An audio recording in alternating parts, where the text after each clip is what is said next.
A midsummer deluge hitting the GTA. We have extensive coverage tonight of the severe storms that slammed Toronto, dumping torrential rains that flooded roadways, caused widespread power outage, and led to commuter chaos.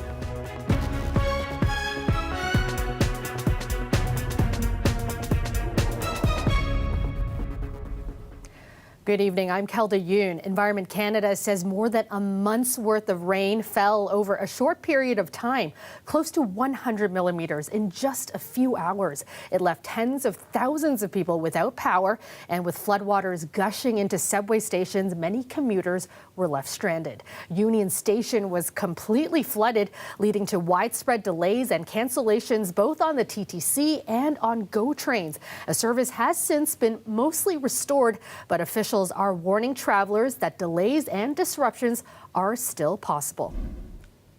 Meanwhile, the cleanup on the DVP continues tonight. Stretches of the highway have been closed for hours after floodwaters rose so high that some people had to abandon their cars. Our Del Manukduk has more on the incredible scenes from the Dundas Street overpass.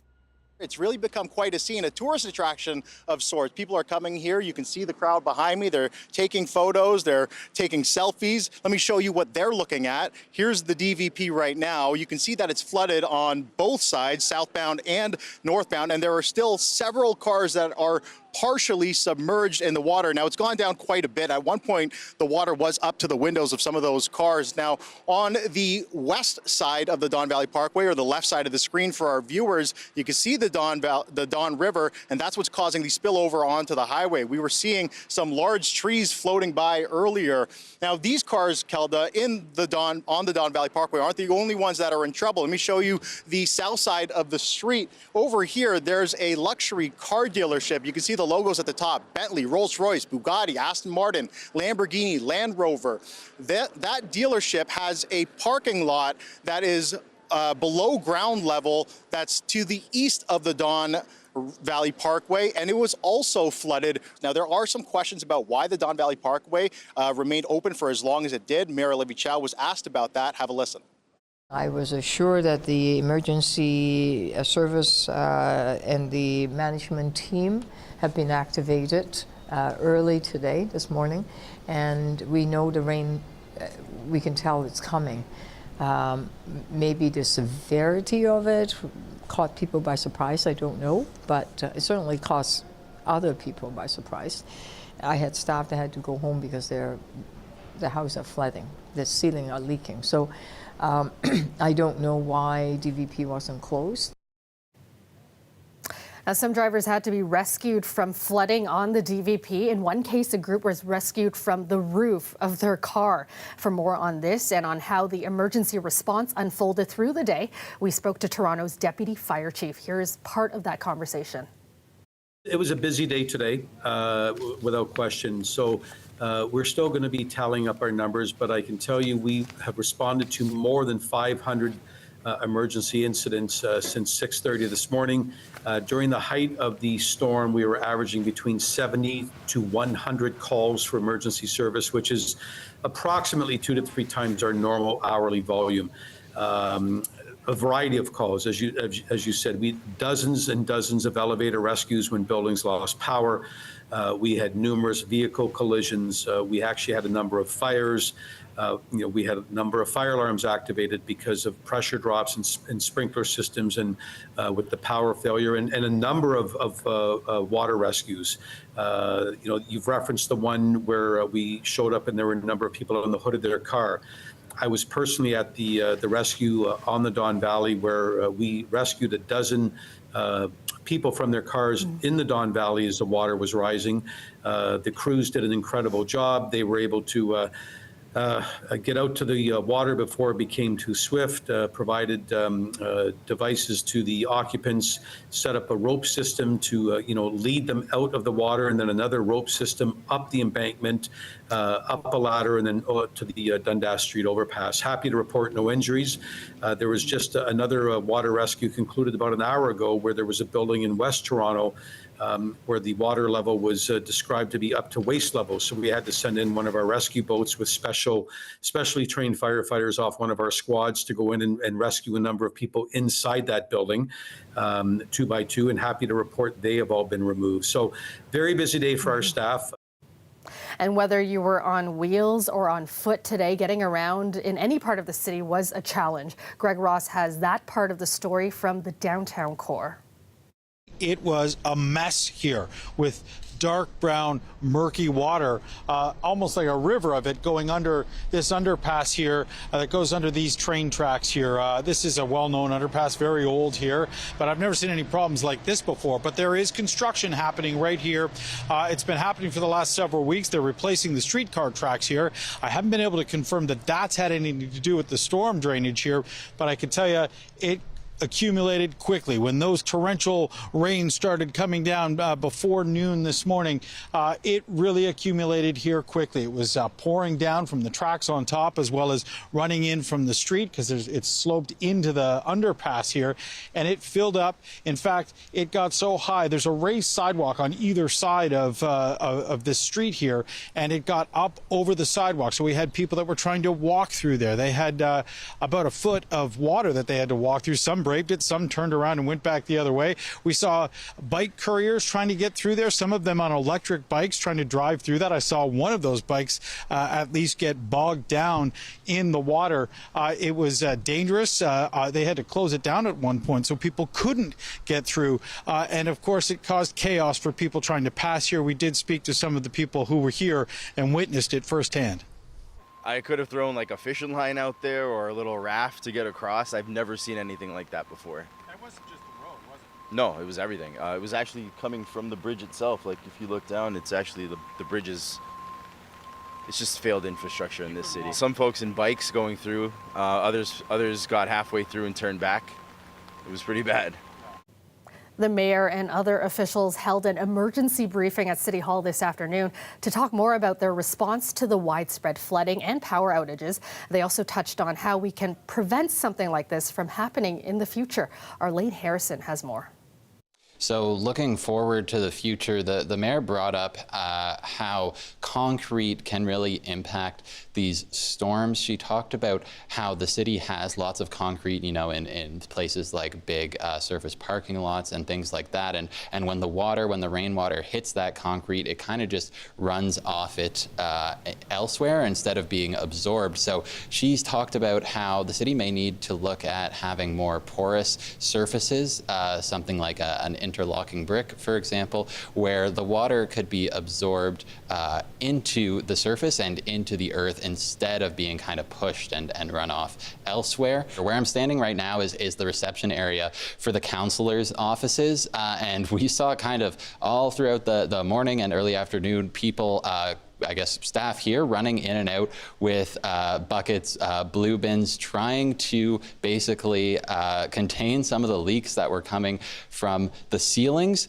And we heard from some councillors that there's a little bit metaphoric of the city's issues when it comes to infrastructure repair. You know, this is an aging building and we have a huge backlog of infrastructure that needs to be repaired across the city, including the TTC. And we saw today even some TTC stations flooding. So a little bit symbolic of what was happening here. And we caught up with some of the councillors who were facing some of that flooding in their offices. Here's what they told us about that. So I have a small bucket. I've been very fortunate that I don't have too many leaks in there, but I know many of my colleagues have more. And again, this really underscores why our state of good repair work is so important. It's pretty bad. I think about at least 6 tiles have been completely fallen off and resulting in damage. Thankfully, not on any of my staff members. Meanwhile, many residents are cleaning out their flooded basements tonight. For one neighborhood near Weston and Eglinton, this is becoming a recurring theme. And as Nama Weingarten explains, the city has been aware of the problem for about a decade. Water was up to about here. Residents on Cordella Avenue in the Rockcliffe neighborhood spent a day cleaning out water and sewage from their basements. The city calls this the most flood-vulnerable area in Toronto. All our furniture is ruined. Anything that was on the floor was ruined. The kids had some computers and stuff on the floor too, so that's all All trash. Last flood in 2019, we had, or 2020, excuse me, we had 4 feet of water, 4.5 feet of water. So we fared much better this time. In a 2022 report, the city attributed the problem to the nearby Black Creek overflowing and the drainage system being overloaded. But this resident who moved here earlier this year isn't quite used to this reality. It's just been a whirlwind roller coaster of a day.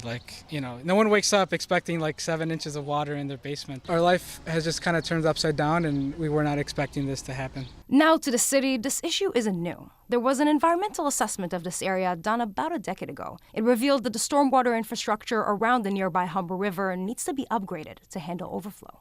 It's quite frustrating that, we're sitting here, we know what to do to fix this.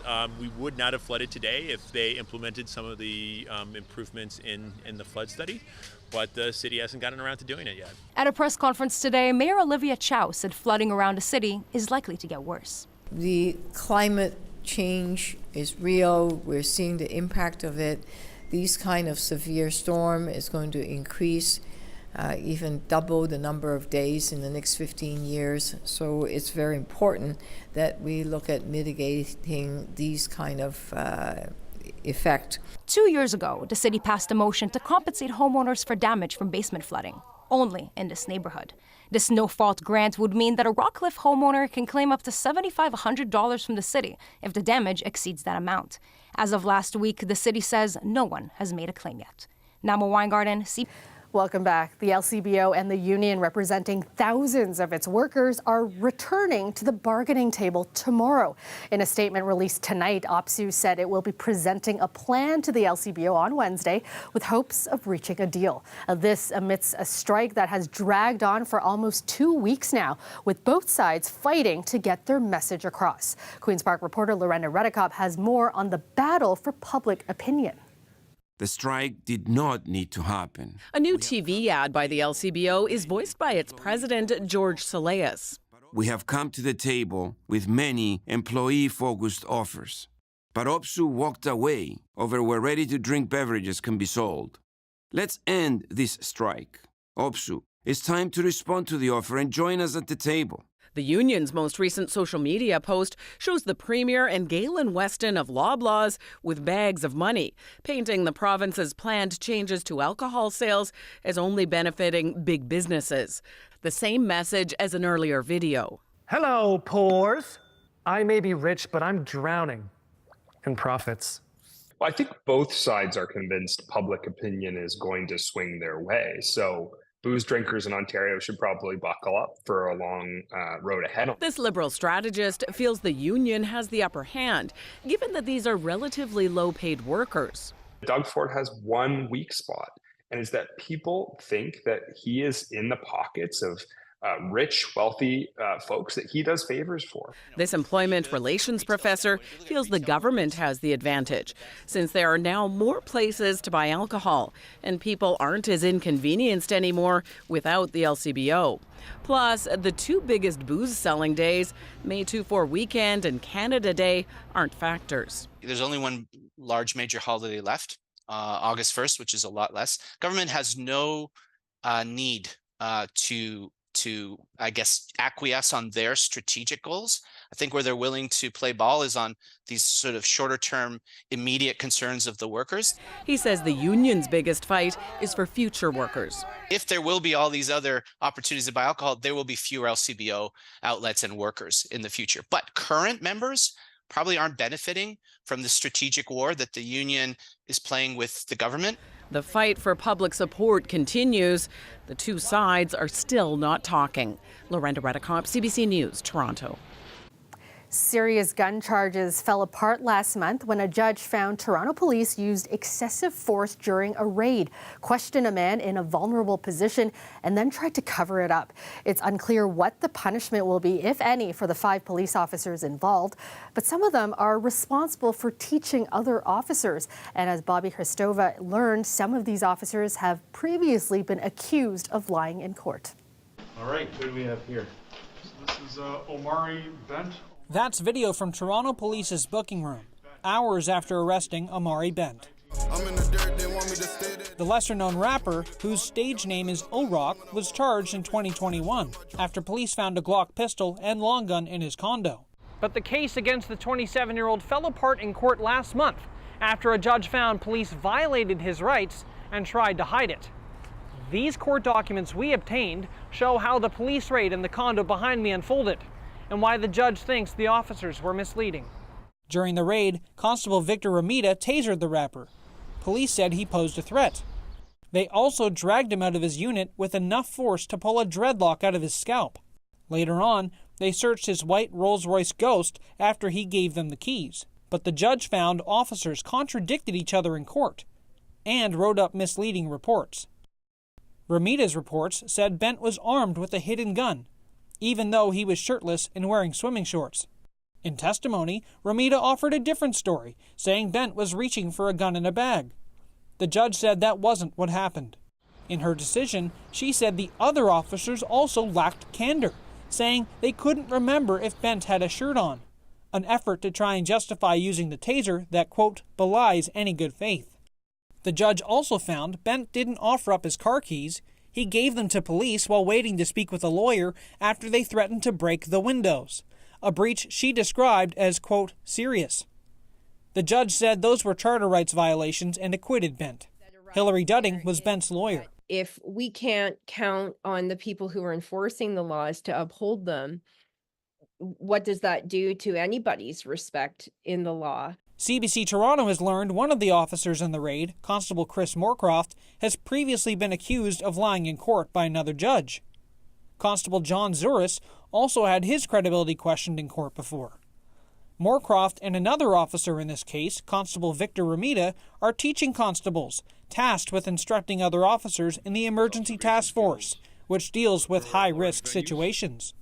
Julius Hogg is an assistant professor of sociology at the University of Toronto, Mississauga, and said it's important to understand why some officers may mislead a court. Is there something embedded within the police culture or subculture that might lead officers to believe that this is something that not only I should do, but something that I can do and that I'll get away with as well? Keith Merritt is a retired superintendent with York Regional Police. He's been a witness in court before, and he says there's no excuse for dishonesty. It's all about our credibility. And if we have to stoop to the level of lying or fabricating evidence, then we have no value to our citizens that we are serving.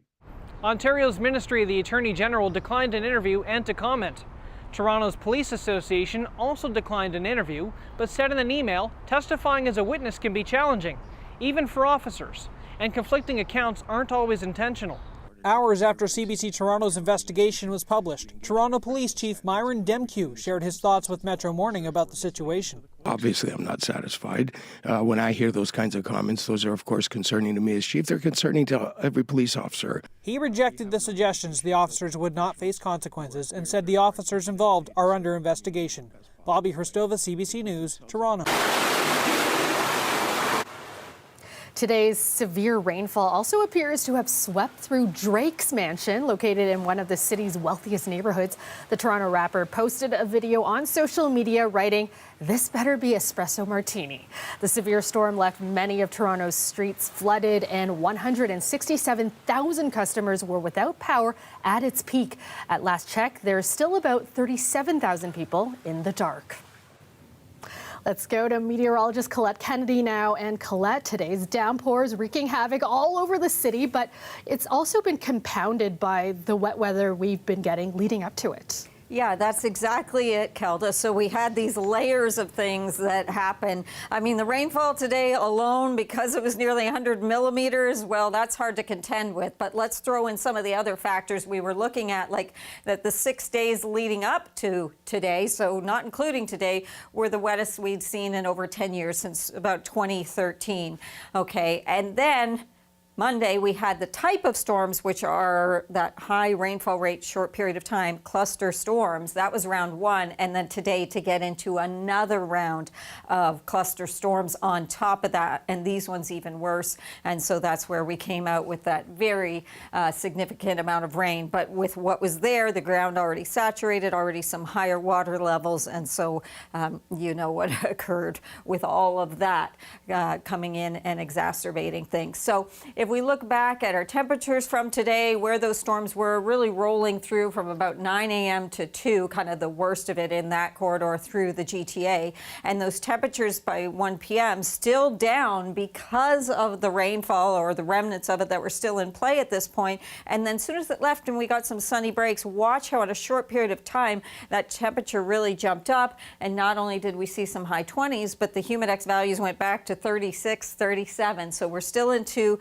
that kind of air mass that is very sticky, but things will be changing as a cold front will be coming through. So we're just looking at an isolated sprinkle kind of here or there. Shouldn't be anything too significant or to panic about, as we'll have a chance for those water levels to keep going down. And we will have variable skies through the day. There's going to be some energy coming through with the cold front, but it looks like much of that stays south of the GTA. And so we just have some of those isolated showers and nothing too significant. And then we actually get into a drier pattern on many levels in terms of rainfall, but also in terms of the humidity and some cooler air really filtering in. Overnight temperatures tonight are still a little bit above normal, but they'll be dipping below normal. The overnight lows, but also the daytime highs by the time we get to Thursday. So normal high this time of year is 27. That's what I have in your forecast for tomorrow. But Thursday it's 23. Overnight 14, and then Friday 25, still a touch cool, and then we bounce back into Saturday. Thanks so much, Colette. You're welcome. And that's our show for you tonight. Thank you so much for watching. I will see you back here tomorrow night at 6, and we'll leave you now with more of the sights from our city today after that severe storm. Have a great night, everyone.